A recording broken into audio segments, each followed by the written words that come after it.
I'm struggling with On any given weekday morning in the back edit bay at KARK, you'll find Lou Short. But this isn't where his newsreel begins. Lou got his start in the mid-1960s at KATV.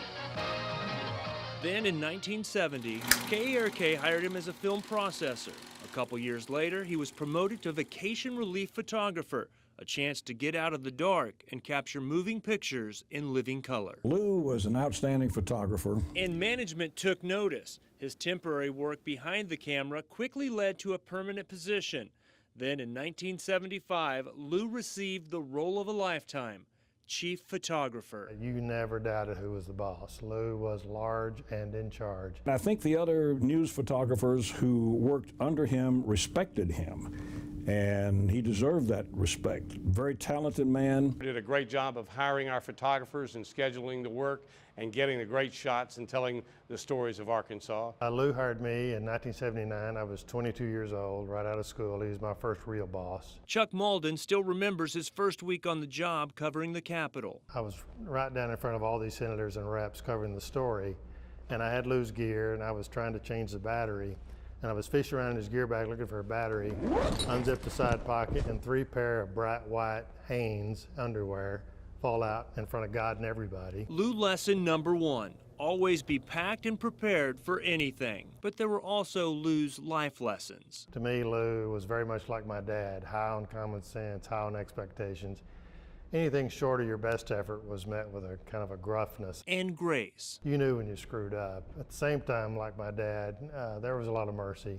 The thing I remember about Lou was how much he enjoyed knowing you and having you on his staff. He and his wife Lynn both, they treated us like, you know, we were their young kids. That they have surpassed us. We just had a ton of fun together. Now I can't read this. Sometimes at the chief's expense. You gotta go to the next page, video. Hey, I know that. I'm just trying to get the first one down.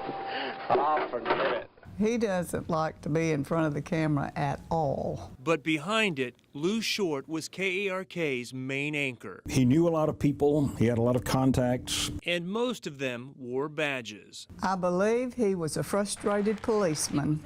He wanted to be a policeman. And that was one of his ways that he could be around law enforcement. Plus, all of the ones that he was around were wonderful people. And I think Lou slept with a scanner in those days. He probably still does. Police would change their tone of voice.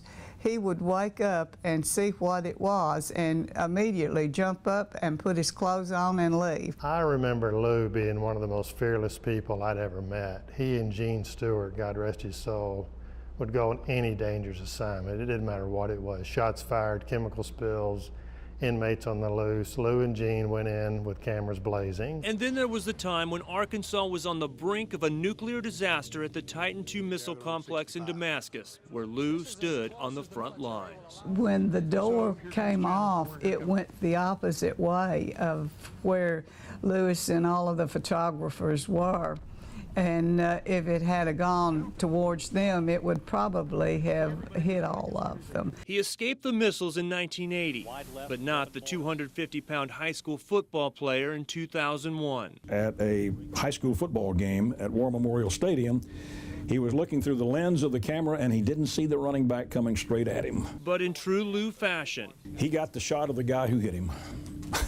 And the camera never hit the ground. Unfortunately, Lou did, and hard. The result was a broken leg, which ended up permanently sidelining his career as a photographer. Which brings us back to the back edit bay, where since 2002, Lou has been the morning show editor. The ideal job now. He goes to work at 3 o'clock in the morning and gets off at noon and goes and plays golf.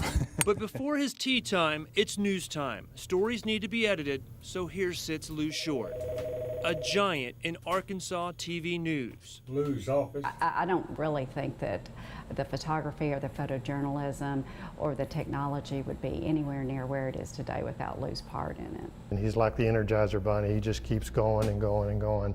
Lou's just a good soul, a humble soul. He's a big part of Little Rock's broadcasting history. He's a legend.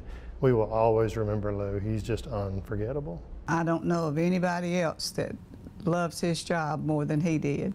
So, but he's one of a kind. He didn't just work for Channel 4, he was Channel 4. And still is. A KARK legend who continues to write and edit his own legacy.